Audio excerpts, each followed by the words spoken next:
In the 1960s, many African Americans around the country deeply distrusted the motivations behind government-funded birth control clinics, fearing it was an attempt to limit black population growth and stunt black political power. Their fears were well-grounded in past experiences. In the South, black fertility had a long history of being controlled by whites. Under slavery, African American women were encouraged to have children to increase a plantation owner's wealth. After the Civil War, when African Americans were no longer valuable property, the view among white supremacists abruptly shifted. It became desirable to decrease the African American population in the South. Sterilization abuse of African American women by the white medical establishment reached its height in the 1950s and 60s. Women who went into the hospital to deliver children often came out unable to have more. As African Americans grew more aware of their history in the 1960s, they became increasingly suspicious of government-sponsored birth control and the pill. For many, it seemed plausible that birth control was part of a larger plan to keep the black population down and limit black political power. In some communities, rumors spread that there was two kinds of pills, one for white women that temporarily prevented ovulation, and one for black women that caused sterilization.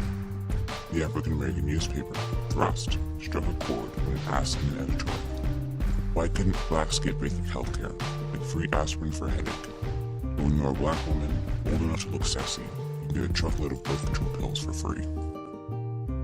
African American women were caught in a bind. Although they shared some of the same suspicions and resentment about the mostly white-run clinics, in the end, their need to control fertility prevailed over racial politics. Black liberation activist Toni Cade spoke for many women when she wrote, "I've been made aware of the national call to sisters to abandon birth control, to picket family planning centers, to raise revolutionaries. What plans do you have for the care of me and my child?" Sexual irresponsibility is characterized by an absence of rational and moral decisions involving sexual behavior. Sexually irresponsible people are therefore unaccountable. They seem thoughtless regarding sexual behavior. Promiscuity is characterized by having indiscriminate, casual sex. By indiscriminate, I mean lacking in good judgment and discerning selectivity. By casual, I mean with indifference to consequence and without regard to practicality. There are 5 indicators that must be considered in relation to sexual irresponsibility and promiscuity. The indicators are unplanned pregnancies, abortion, out-of-wedlock childbirth, STDs, HIV and AIDS infections.